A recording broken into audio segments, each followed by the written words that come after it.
Thousands of Israelis are on a 5-day march from Tel Aviv to Jerusalem demanding the release of hostages being held by Hamas in Gaza. I'm always in pain, and I can't sit at home anymore. I have to do something, and this march is what I am going to do with all the families of the hostages and this entire country. When the Israel-Hamas war finally ends, what's next? The only alternative to further bloodshed would be peace. And later, multiple alarming reports this week on the increasing threats of climate change. Today is Thursday, November 16th. This is VOA's Flashpoint Global Crises.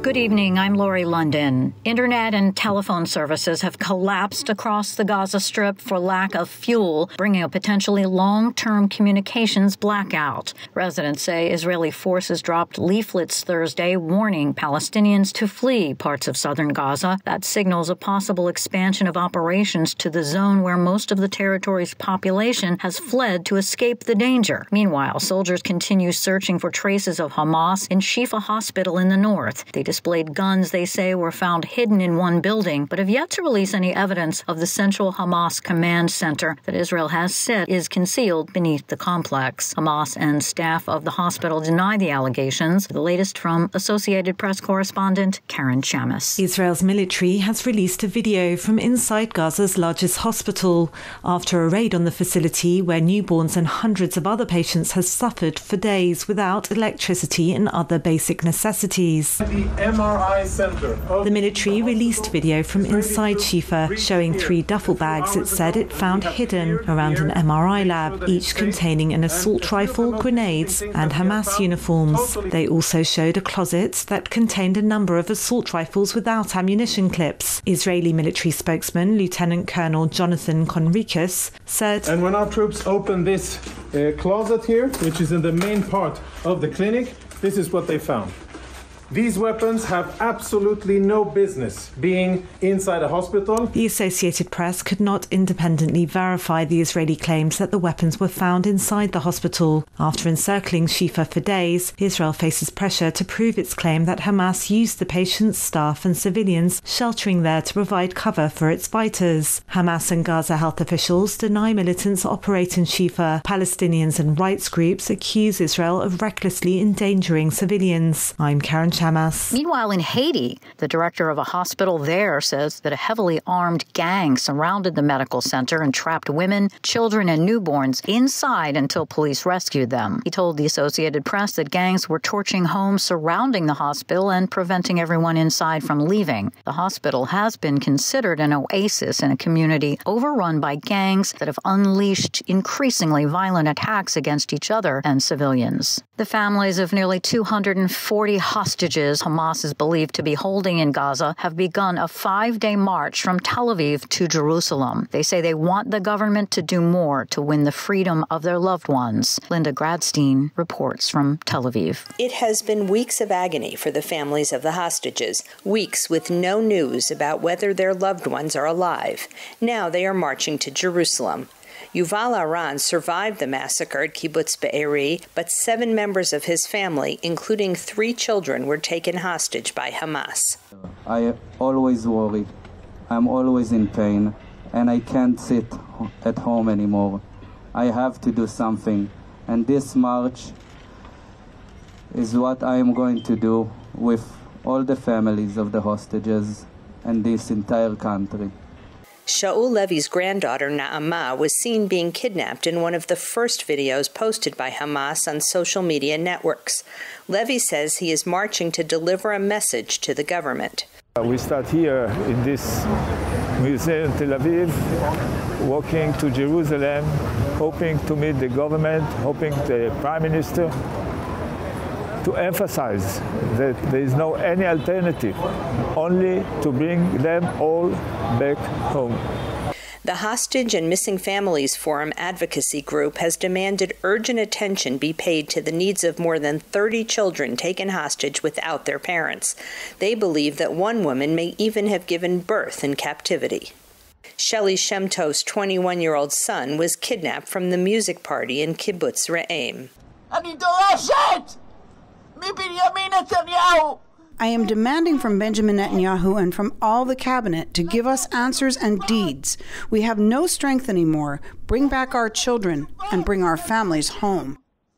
Israel believes that Hamas and Islamic Jihad are holding hostages in tunnels below buildings in Gaza, including hospitals, accusations Hamas and hospital officials deny.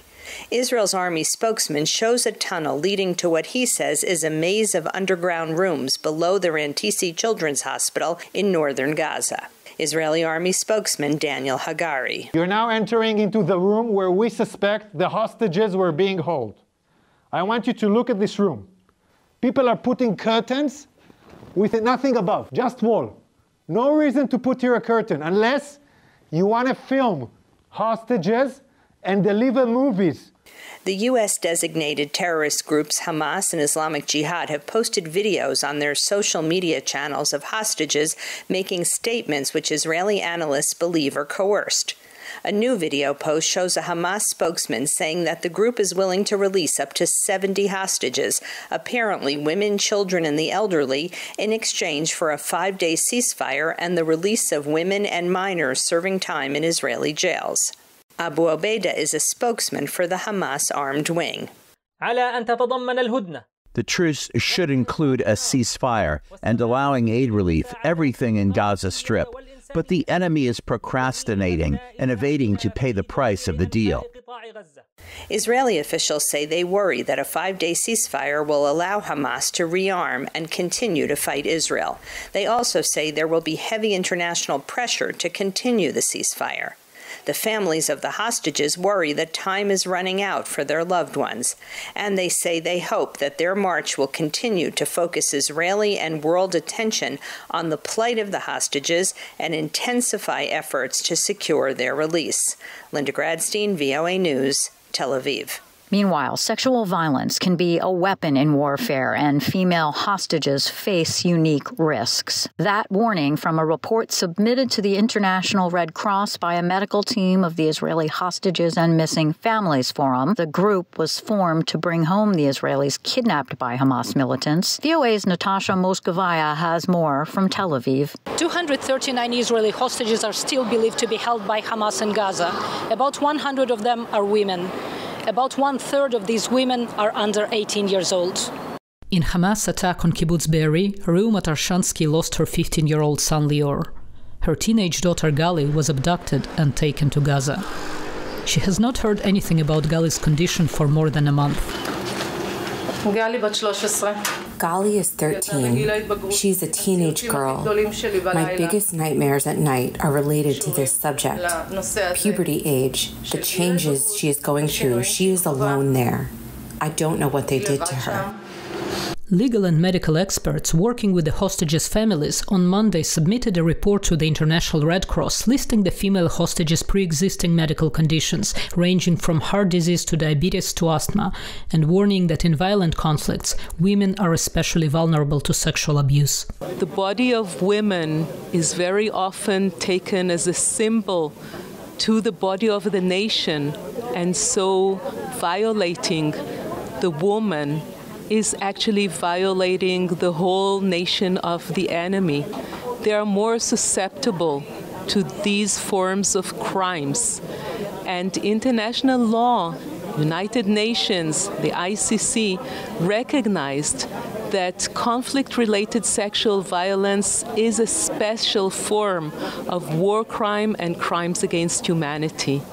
Halperin Kadare told VOA more rights groups should draw attention to Hamas actions the day of the attack.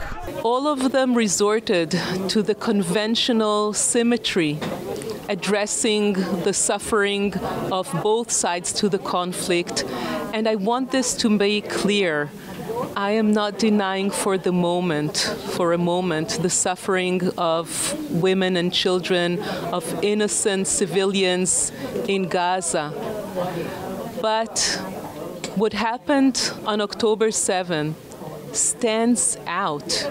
It is not part of the symmetrical war between Israel and Gaza. It is something else, and it should be acknowledged. It should be recognized as crimes against humanity of the most cruel form ever committed in modern history. Hamas also kidnapped Yarden Gonan's 23-year-old sister Romi from the music festival in southern Israel. She is still being held hostage in Gaza. She says that her sister has asthma and kidney stones, and she is worried about the potential for sexual violence. Every minute, someone can harm her. What is stopping them from doing that, you know? They did it on October 7th for so many women. Gonan pleaded for more women's organizations to speak out for the release of the hostages. How could you leave us alone? How could you leave my sister alone? Why couldn't you speak until now?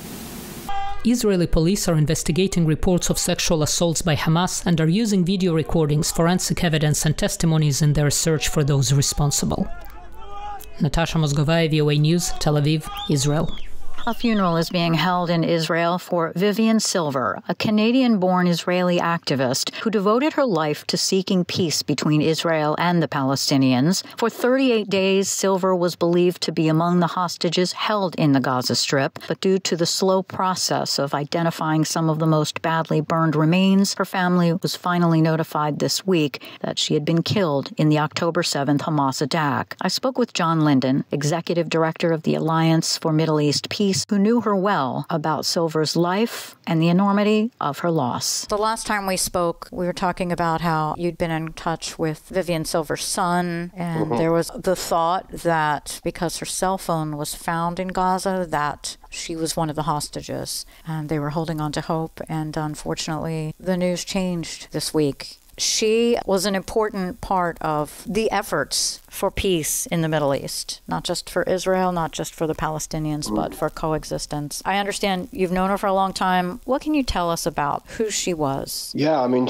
Vivian was one of the most extraordinary figures in the peace-building movement, and for a very, very long time. So she moved to Israel in the 70s from Canada after a brief stopover in New York, and she kind of set about building things almost immediately. She introduced, first of all, feminism and women's rights as a core principle into the kibbutz movement. And then she set her sights on women's rights more generally inside Israel, and then Arab-Jewish equality. She co-founded an organization that's a member of ALMEPS called Ajik Nisbid, which focuses on relations between Bedouin Arabs in the south of Israel and Jews, and building sort of Arab-Jewish partnership with one of the most underprivileged and historically neglected populations in Israel. And she really turned Ajik into a powerhouse. It is now today the leading organization of its kind, really transforming the lives of tens of thousands of people in the south of Israel over recent decades. And she retired from Ajik in 2014. And that's also when the devastating Gaza-Israel war happened that summer. She lived in Kibbutz Be'eri, which is right on the Gaza border, and reacted. This tells you a lot about Vivian. She reacted to that war not with despair or anger, but with determination to change this reality. And as a recent retiree, co-founded Women Wage Peace, which has now grown to a movement of over 40,000 people, women working for peace between Israelis and Palestinians. She was extraordinary also for us at ALMEP. She would be passing through Washington, D.C. and doing meetings at Congress, and she met our founder, Avi Meyerstein, almost 20 years ago, and he said, we're going to found this network of peace-building NGOs, and she said, I'm in, and really helped him and us as we grew to think through the structure, the strategy, everything about it, and was a constant mentor and ally in this. I mean, when I was made executive director 5 years ago, I visited her in Kibbutz Be'eri, and she took me aside and gave me the most powerful 20-minute presentation on this forensic analysis of what was required in Israel-Palestine. It was extraordinary. And then almost at the drop drop of a hat, she switched back into Vivian the grandmother mode as other people arrived, and was suddenly kind of avuncular and funny and playful. And she was the smartest woman, smartest person in every room she ever walked into, but she kind of carried it really lightly.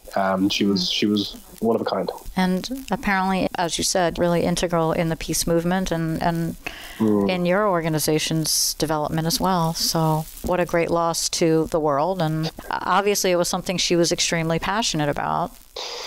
Yeah, I mean, we have a lot of passionate people in our space, and we have a lot of sort of smart, strategic people, and we have these kind of determined sort of never give up people. We don't have all that many people who have all those qualities combined. Although the one thing I'd say, and it's very moving, both when we thought she had been taken hostage, but now in particular since very late on Monday night when we found out she'd been murdered, the number of people who have reacted, both Palestinians and Israelis, with this sort of determination to carry forward Vivian's sort of ethos and way of being, like seeing this as being almost a torch being passed on. It's really moving. I wish she was here to see it, but obviously that's impossible. But the number of people whose lives she touched and that she really provided guidance to, and I was even going through my own WhatsApp messages with her, she just offered advice, and not in a kind of, superior way or anything. It was just like really smart, shrewd advice and instruction and solidarity when things are bad. And I know for a fact there's hundreds of people that have similar WhatsApp threads with her, and they're probably looking through them this week too. So, but your legacy lives on. I suppose there's going to be a memorial Thursday in Israel for her, and I think you're going to see Palestinians and Israelis, Jews and Arabs coming together at probably the greatest scale we've seen since October 7th, and that's Vivian's legacy too. This was a complete shock to you and all those who loved her and her family as well, obviously.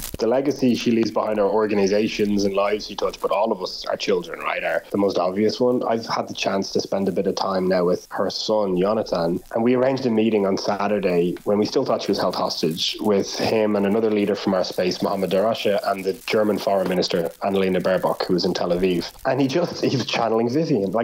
He's a social worker working on other issues in Tel Aviv. He'd actually been a bit disenchanted from the peace movement, he would say so himself, and in recent years. And he just, the strength of pivoting straight to what needs to happen around peace, around the only way security is going to come for Israelis is through peace with Palestinians. And that's when he thought she was kidnapped. And then yesterday, literally like 12 hours after finding out she'd been murdered, it was the same message. It was, directly saying we have to find a way to live together. We need to redouble efforts towards peace. And it's extraordinary. The apple didn't fall very far from the tree. And I think he has been an example to all of us. If we're feeling like we're in the dumps and depressed, if he, her son, is able to react in this sort of far-sighted and wise way, then we have to do it too. John Linden, Executive Director of the Alliance for Middle East Peace.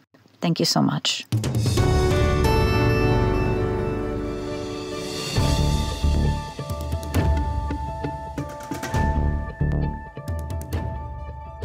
With Israel's war in Gaza raging in what could be a long, drawn-out fight, the question remains what a future might look like when it finally ends. My colleague Steve Karish spoke with former Israeli ambassador Itamar Rubinovich for his insights into that very question about what might come next. Taking a look at the current situation, Benjamin Netanyahu said the other day that Israel would maintain security in Gaza after the war indefinitely. Secretary Blinken said that Israel could not occupy Gaza. How do you see the post-war situation shaking out? I think that the only way to create a stable, durable situation in Gaza would be to enable the Palestinian Authority to come back to Gaza. They would not come back immediately because they do not want to come back, quote unquote, on the bayonets of the IDF, but there would be a transitional period with Arab or international or mixed force taking charge. Israel, of course, staying on the border and taking a very close look at what goes on. And at some point, the PA would take over and manage it the way it administers the territory that it does administer in the West Bank. Is a two-state solution still desirable? Is it still possible? It's unfortunately a controversial issue on both sides, I would say. But I am one of those who believe in it. I think that it's not a solution, but I emphasize it's not available right now. Right now, what Israel and the Palestinian Authority can do is they can negotiate an interim settlement and mutual confidence needs to be rebuilt. The international community will have to chip in. It's not going to happen just between the Israelis and the Palestinians, and I definitely do not rule it out. So your old boss, Yitzhak Rabin, was assassinated largely because he was attempting to make peace. He was making a deal with the Palestinians. Benjamin Netanyahu is much more right-wing than Rabin was. After what happened on October 7th, is it possible that another Israeli leader can rise up and have real popular support like Rabin did for making peace? Yes, it can. Let me remind you that out of the very atrocious October War between Egypt and Israel in October 1973, there began a peace process that 6 years later, in 1979, culminated with the signing of the first Arab-Israeli peace treaty that is still with us today. So it took leaders on both sides. It took very skillful diplomacy led by Henry Kissinger, and in a way it took the terrible cost of the war that both sides paid and realized that the only alternative to further bloodshed would be peace. Are you optimistic for the future? Not for the immediate future. It's going to be, the current conflict will linger, and transitioning to what I described will take time and effort. But in the long range, I am optimistic. Former Israeli Ambassador Itamar Rabinovich speaking with my colleague Steve Karish. You're listening to Flashpoint, Global Crises from the Voice of America. I'm Lori London. On Thursday, Ukraine's capital woke up to the sound of an air raid alarm set off by a ballistic missile strike scare. The thwarted attack came as news that yet another top Western official was visiting Kyiv. We hear more from Anna Chernikova in Kyiv. Overnight, Russian forces attacked Ukraine with 18 Shahed drones and one Kh-59 guided air missile. The Ukrainian Air Force confirmed the destruction of 16 drones and a missile. In addition, in the early hours of November 16, the city of Kyiv, together with a number of other central, northern and western regions of Ukraine, woke up to the sound of an air raid alarm due to a ballistic missile attack scare. No casualties or damage were reported. Hours later, President Zelensky confirmed the visit Thursday to Kyiv by David Cameron, the newly appointed Secretary of State for Foreign Affairs of Great Britain. This is Cameron's first foreign visit in a new role. Zelensky confirmed that the main focus of discussion was about the need for additional weapons on the front line, strengthening of the Ukrainian air defense, and protection of civilians and critical infrastructure from Russian shelling. President Zelensky and Cameron coordinated positions on the implementation of joint initiatives, particularly in the context of promoting the Ukrainian peace formula and development of security guarantees under the joint declaration on support for Ukraine adopted by the Group of Seven at the Vilnius NATO summit. President Zelensky's office reported that the security situation in the Black Sea and the work of the alternative grain corridor were also discussed at the meeting. Lastly, the meeting included discussion on the issues of Euro-Atlantic integration and Great Britain's support for Ukraine's progress towards NATO membership. Anna Chernikova, VOA News, Kyiv. China and the U.S. have pledged to accelerate their efforts to address climate change ahead of a major UN meeting on the issue, making a commitment to take steps to reduce emissions of methane and other greenhouse gases besides carbon dioxide. It comes as two global reports released this week found humanity's fight to curb climate change is failing in dozens of ways. Associated Press correspondent Charles De Ledesma reports. Cooperation between the world's two biggest emitters of greenhouse gases is considered vital to the success of the UN climate talks opening in 2 weeks in Dubai. It wasn't clear earlier this year whether the two governments would cooperate, given a sharp deterioration in ties over a range of issues. Both countries are aware of the important role they play and will work together to rise up to one of the greatest challenges of our time, they said in a statement released Wednesday in Beijing and Tuesday evening in Washington. President Joe Biden says his goal for the talks is simply to try to get US-Chinese communications back on stable ground after a tumultuous year. I'm Charles De Ledesma. And that's it for today's program.